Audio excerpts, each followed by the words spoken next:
Six schedule के तहत जो अधिकार लद्दाख के लोगों को मिलना चाहिए वो अधिकार उनको दिया जाए। भारतीय जनता पार्टी का खुद का जो घोषणा पत्र था उसमें उन्होंने कहा था लद्दाख को हम सिक्स शेड्यूल देंगे। तो वहां गोलियां चलाई गई, आंसू गैस के गोले छोड़े गए, लाठियां बरसाई गई, मुकदमे लिखे गए, एक कारगिल के योद्धा को गोलियों से भून दिया गया। इस रावणी सरकार के खिलाफ गांधीवादी तरीके से, अहिंसावादी तरीके से आप सोनम वांगचुक के लिए आवाज उठाइए।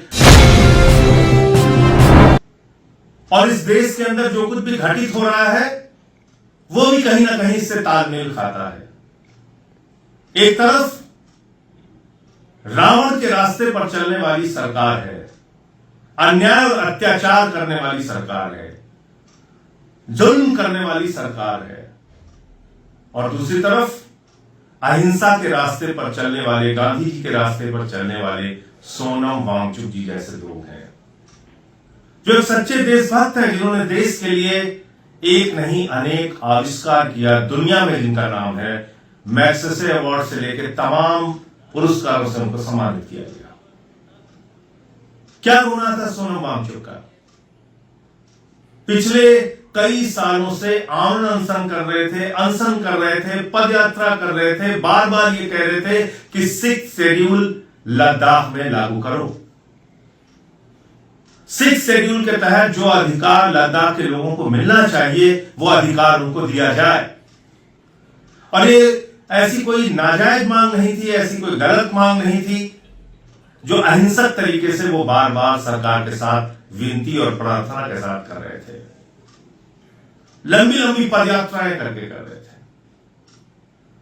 और सोनम वांगचुक जब इस बार अपना आमरण अनशन शुरू करते हैं तो बताते हैं लोगों को कि किस तरह से 2019 में अपने मैनिफेस्टो के अंदर, यानी भारतीय जनता पार्टी का खुद का जो घोषणा पत्र था उसमें उन्होंने कहा था लद्दाख को हम सिक्स शेड्यूल देंगे। सिक्स शेड्यूल के अंदर मिलने वाले सारे अधिकार लद्दाख को दिए जाएंगे। ये किसी और का नहीं, भारतीय जनता पार्टी के घोषणा पत्र में कही गई बात है, जिसको आप चेक कर सकते हैं।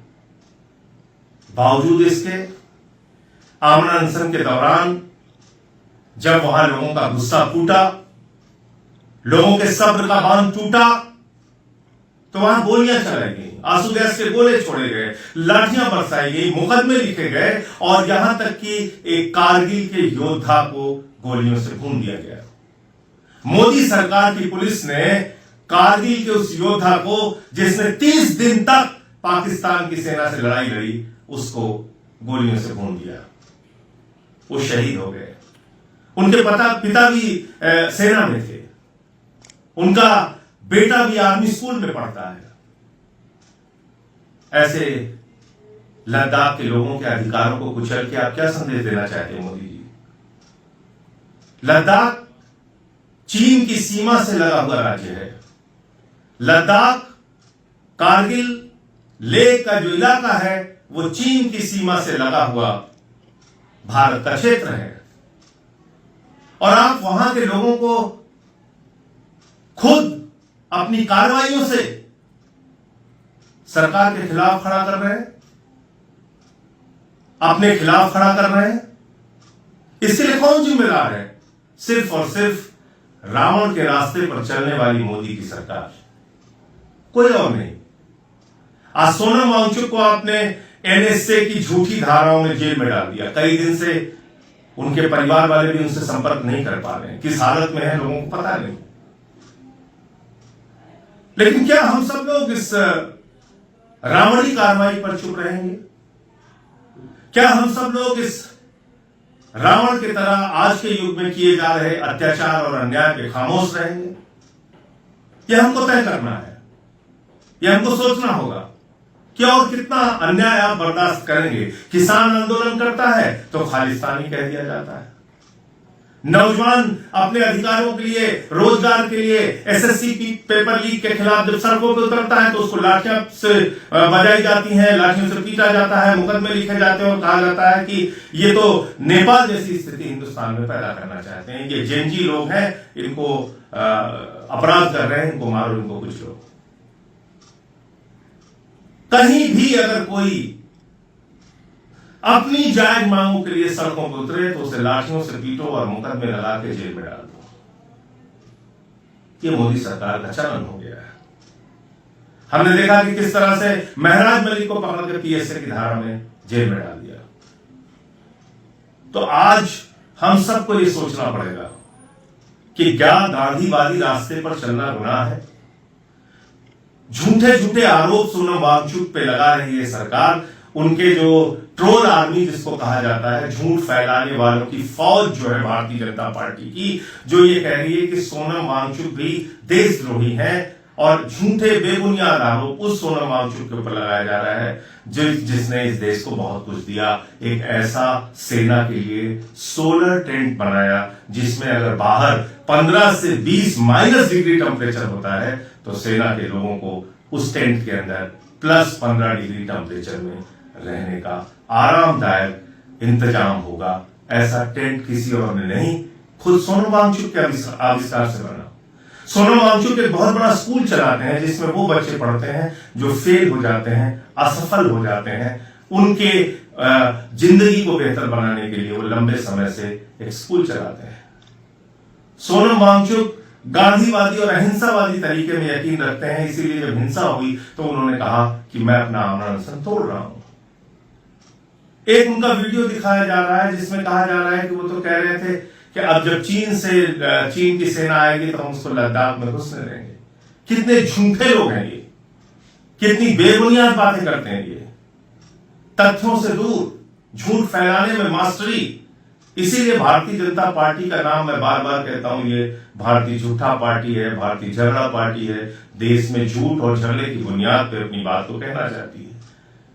वो किसी बात का जिक्र कर रहे हैं और कह रहे हैं कि एक लद्दाख के कॉमेडियन ने ऐसी बात बोली जिसके कारण उसके ऊपर कार्रवाई हुई। आगे पीछे की बात को काट के ये उसमें दिखाया जा रहा है कि सोनम वांगचुक ये कह रहे हैं। अरे सोनम वांगचुक तो वो व्यक्ति है जिन्होंने बाइकॉट चीन के अभियान में भारत का साथ दिया। बाइकॉट चीन के अभियान में भारतीय जनता पार्टी और मोदी सरकार के आह्वान का साथ दिया। तो आप ऐसे व्यक्ति को कहते हैं कि वो चीन के समर्थक हैं। पाकिस्तान में वो पर्यावरण के एक कार्यक्रम में गए थे जो यूएन के द्वारा आयोजित था। उस कार्यक्रम में आप जाने पर उनको देशद्रोही कह रहे हैं, जबकि आप खुद नवाज शरीफ को गले लगाते हैं, आप शी जिनपिंग को झूला झुलाते हैं, तब भी मोदी जी देशभक्त हैं, राष्ट्रभक्त हैं। वो प्रमाण पत्र बांटेंगे कि आप देशद्रोही हो कि देशभक्त हो। आज वक्त है हम सबको आवाज उठाने का, हम सबको बोलने का। अगर हम सोनम वांगचुक जैसे लोगों के लिए आवाज नहीं उठाएंगे, एक दिन का अनशन कर सकते हैं, कीजिए। धरना दे सकते हैं तो दीजिए। कोई वीडियो बना सकते हैं तो वीडियो बनाइए। सोशल मीडिया पे कुछ उनके पक्ष में लिख सकते हैं तो लिखिए। कुछ कीजिए ऐसे गांधीवादी व्यक्ति के लिए कि कल जैसे मैंने आपको कहा राष्ट्रपिता महात्मा गांधी की जयंती थी और रावण को पूरे देश में जलाया गया, विजयदशमी भी थी। अत्याचार और अन्याय के प्रतीक इस रावणी सरकार के खिलाफ गांधीवादी तरीके से, अहिंसावादी तरीके से आप सोनम वांगचुक के लिए आवाज उठाइए। उनका परिवार सुप्रीम कोर्ट में गुहार लगा रहा है। उनका परिवार सुप्रीम कोर्ट गया है कि देश के लोकतंत्र को बचाने के लिए और अहिंसा के रास्ते में लोगों का यकीन और भरोसा रहे, इस बात के लिए सोनम वांगचुक को रिहा किया जाना जरूरी है। माननीय सर्वोच्च न्यायालय से भी मैं अनुरोध करूंगा, विनती करूंगा, कृपा करके इस अन्याय के खिलाफ अपना फैसला सुनाइए और एक अन्यायपूर्ण तरीके से, गलत तरीके से, झूठे आरोप में जो एनएसए लगा के सोनम वांगचुक को जेल में डाला गया है, उनको बाहर करने का फैसला लीजिए। बहुत बहुत धन्यवाद।